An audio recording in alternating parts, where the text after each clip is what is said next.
Hello guys, welcome to our channel BBS pharma. आज हमारा pharmaceutics की यूनिट फर्स्ट का 4th लेक्चर है और हम चैप्टर 3 शुरू करेंगे। आज का हमारा टॉपिक है द प्रिस्क्रिप्शन। तो चलो शुरू करते हैं। द प्रिस्क्रिप्शन, हम कभी ना कभी डॉक्टर के पास गए होंगे, तो वो क्या है, एक पर्ची देता है जिसमें हमारा नाम, एज, एड्रेस, डेट सब कुछ मेंशन होता है। उसी पर्ची के अंदर वो क्या है, दवाइयां लिख के देता है, जैसे जो जो हमारी उन्होंने प्रिस्क्राइब किया तो वो मेडिसिन उसमें लिखी होती है। उसी पर्ची को द प्रिस्क्रिप्शन बोला जाता है, वही पर्ची प्रिस्क्रिप्शन कहलाती है। A prescription is a written order form, a registered medical practitioner या फिर डॉक्टर वो लिख के देते हैं दवाइयों को और वो फार्मासिस्ट के पास लेके जानी होती है regarding dispensing of prescribed medicine की जो जो दवाइयां उसने प्रिस्क्राइब की हैं वो देने के लिए पेशेंट को। It is generally written in English, ये जनरली इंग्लिश में लिखा जाता है, लेकिन समटाइम्स क्या है लैटिन या फिर अलग एप्रीविएशंस का भी यूज किया जाता है जल्दी जल्दी लिखने के लिए। It includes name of medicine, quantities and instructions to be give the pharmacist. इसके अंदर क्या, पर्ची के अंदर मेडिसिन का नाम होंगे, कितनी क्वांटिटी है, कब कब लेनी है, या स्पेशल इंस्ट्रक्शन कुछ भी हो वो सब क्या है उस पर्ची में लिखा जाता है, जो कि जब फार्मासिस्ट हमें वो दवाइयां देता है तब हमें फार्मासिस्ट बता देता है। पार्ट्स ऑफ प्रिस्क्रिप्शन की कौन कौन सी चीजें प्रिस्क्रिप्शन में आती हैं। डेट, जिस दिन हमने दवाई ली है उस दिन की date. Name, age, sex and address of patient. Superscription, inscription, subscription, signature, renewal, instruction, sign, address and registration number of physician, यानी कि डॉक्टर का साइन, एड्रेस और रजिस्ट्रेशन नंबर एंड में लिखा जाता है। ये कुछ ऐसा फॉर्मेट होता है प्रिस्क्रिप्शन का जिसमें सबसे पहले क्या है, नेम ऑफ द पेशेंट। इसके ऊपर क्या है, वैसे तो जहां भी हॉस्पिटल है, कोई भी मेडिकल है, उनका नाम लिखा होता है। उसके बाद क्या है, पेशेंट का नाम, डेट, एज की किस एज के हैं, सेक्स मेल और फीमेल, एड्रेस कहाँ से है, बिलोंग करते हैं जो पेशेंट, ये RX सुपरस्क्रिप्शन का सिंबल है।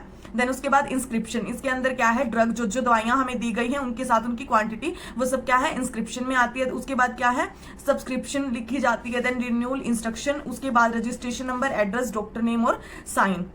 ये कुछ ऐसा फॉर्मेट होता है। अब हम इनके बारे में आगे पढ़ेंगे डिटेल में।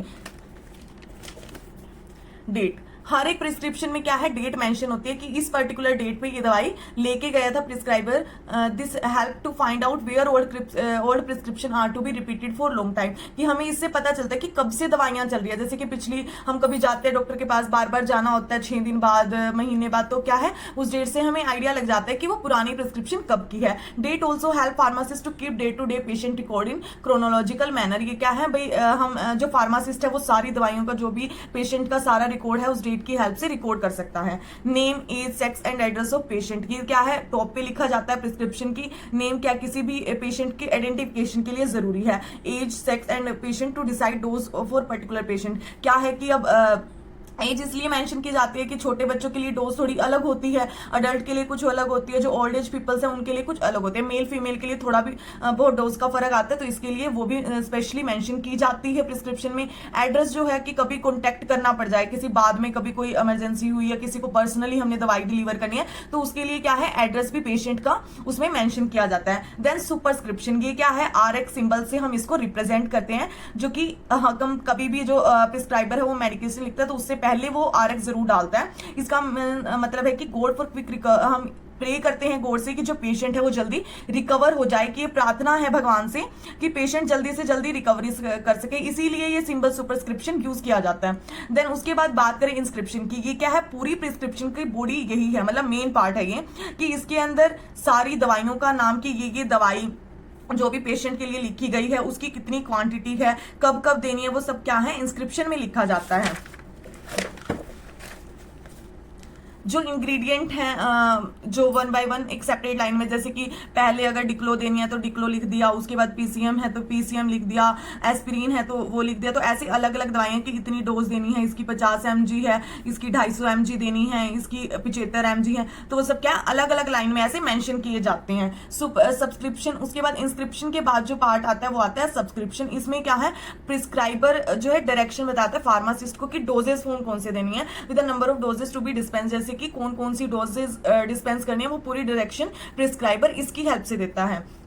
This part contain direction of the prescriber to the pharmacist regarding the type of doses form with number of doses to be dispensed, कि उसको इतने दिन की दवाई लिखी हुई है तो आपको इतनी ही दिन की उसको दवाई देनी है। अगर 5 दिन की दवाई है तो वो 5 दिन की डोज उसको देनी है, कि इस डोजेस फॉर्म में देनी है, वो सब कुछ क्या है सब्सक्रिप्शन में लिख के जाएंगे। देन उसके बाद सिग्नेचर, ये क्या है बहुत इंपॉर्टेंट होता है कि पेशेंट के लिए, कि ये जो भी ड्रग है उसके एडमिनिस्ट्रेशन से रिलेटेड इंफॉर्मेशन प्रोवाइड करता है, जैसे कि कब कैसे एडमिनिस्ट्रेट करनी है या अप्लाई करनी है, ये कोई भी स्पेशल इंस्ट्रक्शन, ये सिग्नेचर है, वो साइन वाला साइन नहीं है, ये signature. This part of prescription is very important for patient because it provide information regarding the administration of drug, कि ड्रग कैसे लेनी है, how and when the dosages form to be administered और applied if any special instruction. अगर कोई special instruction है like कि ये दवाई हमें दूध के साथ लेनी होती है, ये दवाई हमें ऐसे अप्लाई करनी है, इसके लिए ये स्पेशल इंस्ट्रक्शन है कि अगर हमें कोई स्किन के लिए लगानी है तो कि धो के लगानी है, तो वो सब क्या है इसमें सिग्नेचर के अंदर मेंशन किया जाता है। देन उसके बाद रिन्यूअल इंस्ट्रक्शन, जैसे कई बार होता है कि हम डॉक्टर के पास जाते हैं तो बोलता है कि 5 दिन बाद आना है, तब 7 दिन बाद आना, तो उसके लिए उसमें प्रिस्क्रिप्शन में ही ये बात मेंशन की जाती है कि कितनी दिनों बाद वो दोबारा से रिन्यू होगी, और होगी भी या नहीं होगी वो सब कुछ इसी में मेंशन होता है। In this part prescriber indicate, जो डॉक्टर होता है वो प्रिस्क्रिप्शन में लिख देता है कि वो पर्ची जो है वो रिन्यूड होनी है या नहीं होनी, अगर होनी है तो कितने टाइम में होनी है, and if renewed then how many times. It is written for habit forming drugs like narcotic drugs to the prevented misuse. क्या है, जैसे कुछ लोग होते हैं, मतलब कईयों को ऐसी दवाई दी जाती है, नार्कोटिक ड्रग्स वगैरह दी जाती है, तो उसके लिए रिन्यूअल इंस्ट्रक्शन जरूरी होते हैं कि 5 दिन बाद आएंगे तो उनकी वो दवाई बंद कर दी जाए या जैसे भी उनकी डोज को ऊपर नीचे कर दिया जाए, उन सब के लिए ये बहुत जरूरी है। उसके बाद लास्ट में क्या है, प्रिस्क्रिप्शन के signature, registration number and address of doctor या प्रिस्क्राइबर, ये सब कुछ जरूरी है क्योंकि कोई भी मिसयूज कभी ना हो, जो भी कोई भी ऐसे कि किसी का मिसयूज करके पर्ची बना के तो वो मिसयूज ना कर सके, जैसे फेक पर्ची लेके मेडिकल की दुकान पे और कहा कि हमें ये दवाई दे दो, तो उससे बचने के लिए the last requirement for prescription is signature, address and registration number of prescriber to avoid misuse. The prescription must be signed by doctor by his own hand, उसे खुद से साइन करने होते हैं, कोई स्टैम्प वगैरह नहीं चलती। Registration number is must when prescription contain narcotics और अदर हैबिट फॉर्मिंग ड्रग, और रजिस्ट्रेशन नंबर बहुत ज्यादा जरूरी है। ऐसे कोई स्लीपिंग पिल्स होगी या कोई नार्कोटिक्स या कोई आदत डालने वाली दवाइयां, उनके लिए तो स्पेशली जरूरी होता है रजिस्ट्रेशन नंबर, ताकि कहीं कोई मिसयूज ना कर रहा हो, लिख के लेगा खुद से मेडिकल पे और जाके दवाई ले ली, तो इसीलिए क्या है ये सब कुछ चीजें जरूरी होती है। ये सारा क्या है प्रिस्क्रिप्शन का पार्ट है कि ये चीजें प्रिस्क्रिप्शन में जरूरी है।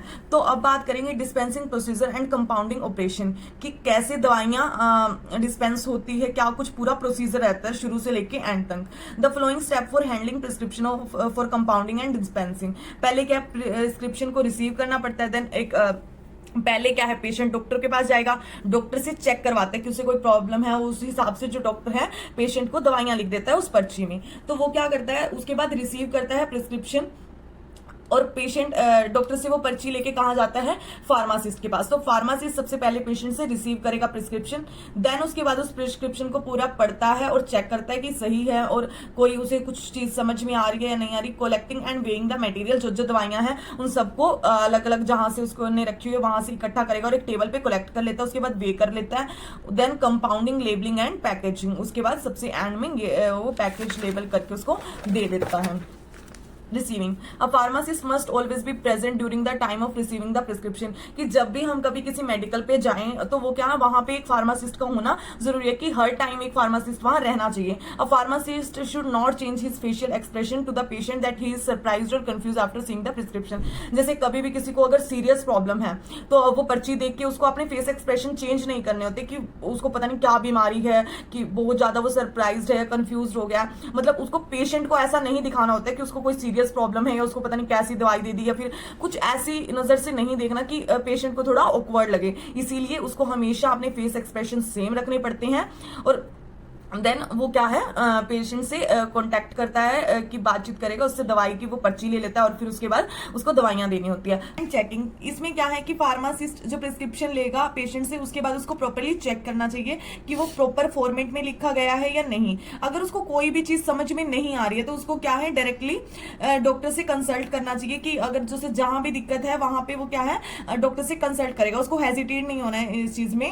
Pharmacist must have read and check the prescription that is written in proper format or not. In case of any doubt, pharmacist should immediately consult with doctor और prescribers, उसको कंसल्ट करना है। अगर जैसे कोई उसे मेडिसिन ऐसे लग रहा है कि ये नहीं लिख रखी तो उसे क्या है, किसी भी डाउट वाले केस में उसको डायरेक्टली डॉक्टर से कंसल्ट करना है। ऐसा नहीं है कि कोई भी गलत इंफॉर्मेशन या फिर दवाई पेशेंट को दे दी जाए।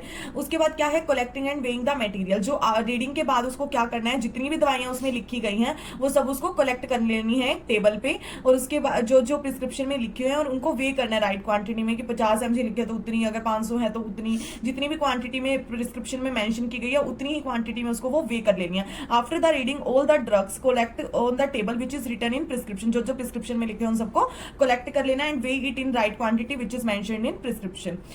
Compounding, labelling and packaging. जब सारी दवाइयां इकट्ठी हो जाएंगी तो ये लास्ट स्टेप है कि इसमें क्या है, पेशेंट को दवाइयां देनी है, और जितनी भी दवाइयां रखी जाएंगी वो सारी नीट एंड क्लीन प्लेस पे होनी चाहिए, बिल्कुल साफ जगह होनी चाहिए, और एक टाइम पे एक ही पेशेंट की दवाई को डिस्पेंस किया जाएगा। ऐसा नहीं है कि पर्ची ले ली है 2-3 पेशेंट से, सबकी दवाइयां इकट्ठी कलेक्ट कर रहे हैं, ऐसा नहीं होना चाहिए। इससे क्या मिक्सअप होने के चांस रहते हैं। तो एक पेशेंट, जो फार्मासिस्ट है वो एक ही पेशेंट की पर्ची लेता है, प्रिस्क्रिप्शन लेगा और उसकी वो सारी दवाइयां इकट्ठी करेगा, उसको देगा, देन उसके बाद सेकंड पेशेंट की प्रिस्क्रिप्शन को लेता है। Only one prescription should be dispensed at one time after the compounded medicament should be suitably labelled. जो भी जितनी भी दवाइयां हैं उसने पेशेंट को देनी है वो सब क्या है, प्रॉपरली लेबल्ड होती है, यानी उस पर लिखा जाएगा कि ये दिन में 2 बार लेनी है, 3 बार लेनी है, किस किस टाइम लेनी है, वो सब कुछ उसमें लिखा जाता है।